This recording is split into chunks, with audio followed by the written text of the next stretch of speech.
Hello ನಮಸ್ಕಾರ. ನೀವು ನೋಡ್ತಾ ಇದ್ದೀರಾ ನ್ಯೂಸ್ 18 ಡಿಜಿಟಲ್ ಕಾಂಟೆಂಟ್. ನಾನು ನವಿತಾ ಜೈನ್. ಭಾರತ ನಡೆಸಿದ ಆಪರೇಷನ್ ಸಿಂಧೂರ್ ನಂತರ ಪಾಕಿಸ್ತಾನದಲ್ಲಿ ಆತಂಕ ಜಾಸ್ತಿಯಾಗಿದೆ. ಇದಾದ ಬಳಿಕ ಭಾರತವನ್ನ ಅಸ್ಥಿರ ಮಾಡೋದಕ್ಕೆ ಪಾಕಿಸ್ತಾನ ಮೂಲದ ಭಯೋತ್ಪಾದಕ ಸಂಘಟನೆಗಳು ಮತ್ತೆ ಚಟುವಟಿಕೆ ಆರಂಭ ಮಾಡ್ತಾ ಇರೋದು ಬೆಳಕಿಗೆ ಬಂದಿದೆ. ಗಡಿಯಲ್ಲಿ ಮತ್ತೆ ಪಾಕಿಸ್ತಾನದ ಕಿರಿಕ್ ಹೆಚ್ಚಾಗ್ತಾ ಇದ್ದು, ಜಮ್ಮು ಮತ್ತು ಕಾಶ್ಮೀರದ ರಜೌರಿ ಜಿಲ್ಲೆಯ ಗಡಿ ನಿಯಂತ್ರಣ ರೇಖೆಯಿಂದ ಭಾರತದ ಗಡಿಯೊಳಗೆ ನುಗ್ಗಿದ ಪಾಕಿಸ್ತಾನಿ ಡ್ರೋನ್ಗಳತ್ತ ಭಾರತೀಯ ಸೇನಾಪಡೆಗಳು ಗುಂಡಿನ ದಾಳಿ ನಡೆಸಿವೆ. ಈ ಬೆಳವಣಿಗೆಗಳು ದೇಶದ ಭದ್ರತೆಗೆ ಇದೀಗ ದೊಡ್ಡ ಸವಾಲಾಗಿ ಪರಿಣಮಿಸಿವೆ. ಹಾಗಾದ್ರೆ ಆಗಿದ್ದೇನು? ಪಾಕಿಸ್ತಾನ ಏನ್ ಮಾಡ್ತಾ ಇದೆ? ಈಗ ಮತ್ತೊಂದು ಕುತಂತ್ರ ಮಾಡಿದೆ. ಆ ಕುತಂತ್ರ ಏನು? ಇವೆಲ್ಲದರ ಕಂಪ್ಲೀಟ್ ಮಾಹಿತಿಯನ್ನ ನಿಮಗೆ ಇವತ್ತಿನ ನಾವು ಡಿಜಿಟಲ್ ಕಾಂಟೆಂಟ್ ಅಲ್ಲಿ ಕೊಡ್ತಾ ಹೋಗ್ತೀನಿ. ಅದಕ್ಕಿಂತ ಮುಂಚೆ ನೀವು ನ್ಯೂಸ್ 18 ಕನ್ನಡದ ಯೂಟ್ಯೂಬ್ ಚಾನೆಲ್ ಅನ್ನ ಸಬ್ಸ್ಕ್ರೈಬ್ ಮಾಡಿಲ್ಲ ಅಂತ ಹೇಳಿದ್ರೆ ದಯವಿಟ್ಟು ಸಬ್ಸ್ಕ್ರೈಬ್ ಮಾಡಿ, ಲೈಕ್ ಮಾಡಿ, ಶೇರ್ ಮಾಡಿ, ಅದೇ ರೀತಿಯಾಗಿ ಕಾಮೆಂಟ್ಸ್ ಕೂಡ ಮಾಡಬಹುದು. ಇನ್ನು ನ್ಯೂಸ್ 18 ಕನ್ನಡದ ಫೇಸ್ಬುಕ್ ಪೇಜ್ ಹಾಗೆ ಇನ್ಸ್ಟಾಗ್ರಾಮ್ ಪೇಜ್ ಅನ್ನ ಫಾಲೋ ಮಾಡೋದನ್ನ ಮರಿಬೇಡಿ. ಈಗಾಗಲೇ ಪಾಕಿಸ್ತಾನ ಮತ್ತೆ ಕುತಂತ್ರವನ್ನ ಮಾಡ್ತಾನೇ ಇದೆ. ಈಗಾಗಲೇ ಪಾಕಿಸ್ತಾನದಲ್ಲಿರುವ ಲಷ್ಕರ್ ಎ ತೈಬಾ ಮತ್ತು ಜೈಷ್ ಎ ಮೊಹಮ್ಮದ್ ಅನ್ನುವ ಎರಡು ಪ್ರಮುಖ ಉಗ್ರ ಸಂಘಟನೆಗಳು ಭಾರತದ ಮೇಲೆ ದಾಳಿ ನಡೆಸುವುದಕ್ಕೆ ಭಾರಿ ಸಿದ್ಧತೆಗಳನ್ನ ಮಾಡ್ತಾ ಇವೆ ಅನ್ನುವ ಮಾಹಿತಿಗಳು ಲಭ್ಯವಾಗಿದೆ. ಇದಕ್ಕಾಗಿ ಎರಡೂ ಸಂಘಟನೆಗಳ ಉನ್ನತ ಮಟ್ಟದ ಉಗ್ರರು ಜಂಟಿ ಸಭೆ ನಡೆಸಿದ್ದಾರೆ ಅನ್ನುವ ವಿಚಾರ ಆತಂಕಕ್ಕೆ ಕಾರಣ ಆಗಿದೆ.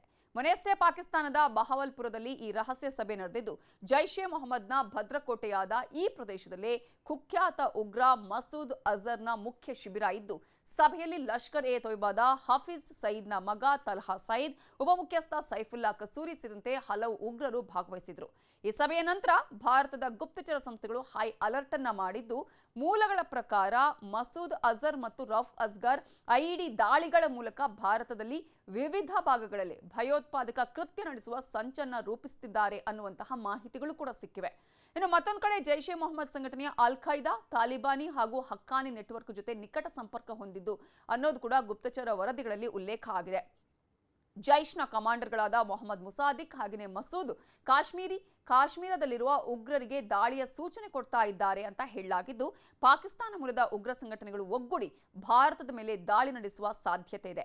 ಈ ವಿಚಾರ ಭಾರತ ಬಹಳ ಗಂಭೀರವಾಗಿ ತೆಗೆದುಕೊಂಡಿದ್ದು, ಈ ಹಿನ್ನೆಲೆಯಲ್ಲಿಯೇ ದೇಶದ ಭದ್ರತಾ ಪಡೆಗಳು ಹೆಚ್ಚಿನ ಎಚ್ಚರಿಕೆಯಿಂದ ಕಾರ್ಯನಿರ್ವಹಿಸ್ತಾ ಇವೆ.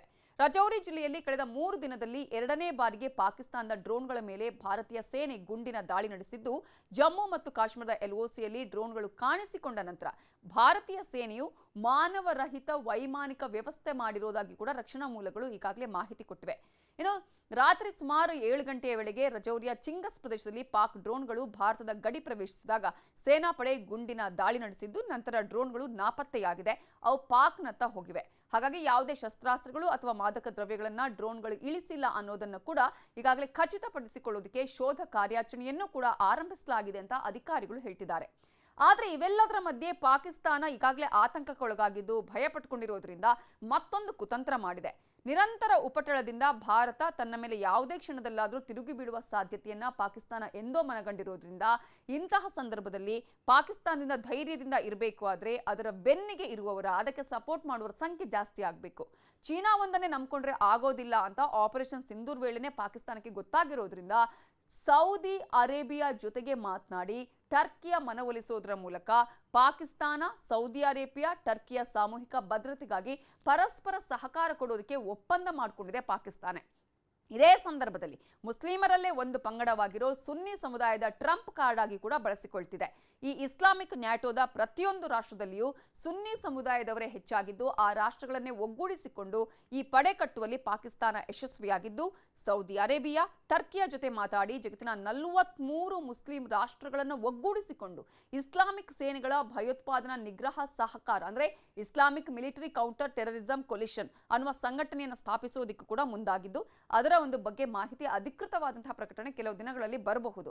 ಆದರೆ ಈಗಾಗಲೇ ಈ ರೀತಿಯಾಗಿ ಇಸ್ಲಾಮಿಕ್ ನ್ಯಾಟೋ ಅನ್ನುವಂತಹ ಒಂದು ರಾಷ್ಟ್ರಗಳನ್ನ ಬಳಸಿಕೊಂಡು ಪಾಕಿಸ್ತಾನ ಈ ಕುತಂತ್ರವನ್ನ ಮಾಡ್ತಾ ಇದ್ರೆ, ಈ ರೀತಿಯಾದಂತಹ ಇಸ್ಲಾಮಿಕ್ ನ್ಯಾಟೋ ಅನ್ನುವ ಹೆಸರು ಬಂದಿದ್ಯಾಕೆ? ಹಿಂದೆ 1949ರಲ್ಲಿ ಯುರೋಪ್ ಖಂಡದ 32 ದೇಶ ಹಾಗೆಯೇ ಉತ್ತರ ಅಮೆರಿಕ ಖಂಡದ 2 ರಾಷ್ಟ್ರಗಳು ಸೇರಿ ಒಟ್ಟು 32 ರಾಷ್ಟ್ರಗಳು ತಮ್ಮ ನಡುವೆ ಸಾಮೂಹಿಕ ಭದ್ರತೆಗಾಗಿ ನ್ಯಾಟೋ ಪಡೆಗಳನ್ನು ರಚನೆ ಮಾಡಿಕೊಂಡಿದ್ದು, ಈಗಲೂ ಆ ಸಂಘಟನೆ ಚಾಲ್ತಿಯಲ್ಲಿದೆ. ಆ ರಾಷ್ಟ್ರದಲ್ಲಿನ ಸೇನೆ ಆಗಿರ್ಬೋದು, ಭದ್ರತಾ ಪಡೆಗಳಾಗಿರ್ಬೋದು, ಗುಪ್ತಚರ ಇಲಾಖೆಗಳು ತಾವೆಲ್ಲರೂ ಕೂಡ ಒಂದು ಅನ್ನುವಂತಹ ಒಂದು ಮಾನದಂಡದಲ್ಲಿ ಕೆಲಸ ಮಾಡುತ್ತೆ. ಆ 32 ರಾಷ್ಟ್ರಗಳಲ್ಲಿ ಯಾವುದಾದ್ರೂ ಒಂದು ರಾಷ್ಟ್ರದ ಮೇಲೆ ಅನ್ಯ ರಾಷ್ಟ್ರದಿಂದ ದಾಳಿ ನಡೆದರೆ ಈ ಎಲ್ಲಾ 32 ರಾಷ್ಟ್ರಗಳು ದಾಳಿ ನಡೆಸಿದ ರಾಷ್ಟ್ರದ ಮೇಲೆ ಪ್ರತಿ ದಾಳಿ ನಡೆಸಿ ಅದನ್ನ ನಾಮಾವಶೇಷ ಮಾಡುತ್ತೆ. ಸೊ 32 ದೇಶಗಳ ಮೇಲೆ ಒಳಗಿಂದ ಅಥವಾ ಹೊರಗಿಂದ ಯಾರಾದರೂ ತಂತ್ರಗಳನ್ನು ಮಾಡುವಂಥದ್ದು ಅಥವಾ ಬೇರೆ ರೀತಿಯಾದಂಥ ಉಪಾಯವನ್ನು ಮಾಡೋದು, ವಂಚನೆ ಮಾಡೋದು, ದಾಳಿಯ ಸುಗೂರನ್ನು ಪತ್ತೆ ಹಚ್ಚಿ ಪರಸ್ಪರ ಮಾಹಿತಿಗಳನ್ನು ರವಾನೆ ಮಾಡಿ ಮುಂದೆ ಏನಾದರೂ ಸಮಸ್ಯೆ ಆಗುತ್ತೆ ಅನ್ನೋದಂಥ ಗೊತ್ತಾದರೆ ಅದನ್ನು ಚಿಗುರಿನಲ್ಲಿ ಚಿವುಟಿ ಹಾಕುವ ಕೆಲಸವನ್ನು ಕೂಡ ಮಾಡುತ್ತೆ. ಈಗ ಅದೇ ಮಾದರಿಯಲ್ಲಿ Islamic military counter terrorism collision ಸಂಘಟನೆಯನ್ನು ಹುಟ್ಟುಹಾಕೋದಕ್ಕೆ ಪ್ರಯತ್ನ ಪಡಲಾಗಿತ್ತು. ಇದಕ್ಕೆ ಇಸ್ಲಾಮಿಕ್ ನ್ಯಾಟೋ ಅನ್ನುವ ಹೆಸರಿಡಲಾಗಿದೆ. ಇದೆಲ್ಲವೂ ಕೂಡ ಪಾಕಿಸ್ತಾನದ ಮೂಲತಃ ಐಡಿಯಾನೇ. ಕೇವಲ ಪಾಕಿಸ್ತಾನ, ಸೌದಿ ಅರೇಬಿಯಾ, ಟರ್ಕಿಯ ಸಹಭಾಗಿತ್ವದಲ್ಲಿ ಈ 3 ದೇಶಗಳ ರಕ್ಷಣೆಗಾಗಿ ಪರಸ್ಪರ ಕೈಜೋಡಿಸಲಾಗಿದ್ದ ಸಂಘಟನೆ. ಸೌದಿ ಅರೇಬಿಯಾ ಇದಕ್ಕೆ ಫಂಡ್ ಮಾಡೋದು, ಪಾಕಿಸ್ತಾನದ ತನ್ನಲ್ಲಿರುವಂತಹ ಪರಮಾಣು ಶಸ್ತ್ರಾಸ್ತ್ರಗಳನ್ನು, ಖಂಡಾಂತರ ಕ್ಷಿಪಣಿಗಳನ್ನು, ಸೈನಿಕರನ್ನ ರವಾನೆ ಮಾಡೋದು, ಜೊತೆಗೆ ಟರ್ಕಿಯಿಂದ ಅತ್ಯಾಧುನಿಕ ರಕ್ಷಣಾ ತಂತ್ರಜ್ಞಾನಗಳನ್ನು ರವಾನಿಸೋದು. ಹೀಗೆ ಒಂದಷ್ಟು ಪ್ಲಾನ್ಗಳನ್ನು ಮಾಡಿಕೊಂಡಿದ್ದು ಉಳಿದ ರಾಷ್ಟ್ರಗಳು ತಮ್ಮ ಸಹಕಾರವನ್ನು ಕೊಡಬೇಕು ಅನ್ನೋದನ್ನು ಕೂಡ ಹೇಳಲಾಗಿದೆ. ಆದರೆ ಇದು ಮುಂದಿನ ದಿನಗಳಲ್ಲಿ ಬೇರೆ ಬೇರೆ ಮಜಲುಗಳನ್ನು ಕೂಡ ಪಡೆದುಕೊಳ್ಳಬಹುದು. ಇತರೆ ರಾಷ್ಟ್ರಗಳು ಇದಕ್ಕೆ ವಿರುದ್ಧವಾಗಿ ದಾಳಿಯನ್ನ ಮಾಡುವ ಸಾಧ್ಯತೆಗಳು ಕೂಡ ಇದೆ. ಏನೇನು ಆಗತ್ತೆ ಮುಂದಿನ ದಿನಗಳಲ್ಲಿ ಕಾದು ನೋಡೋಣ. ಇದುವೇ ಈ ಹೊತ್ತಿನ news 18 digital content. Thank you.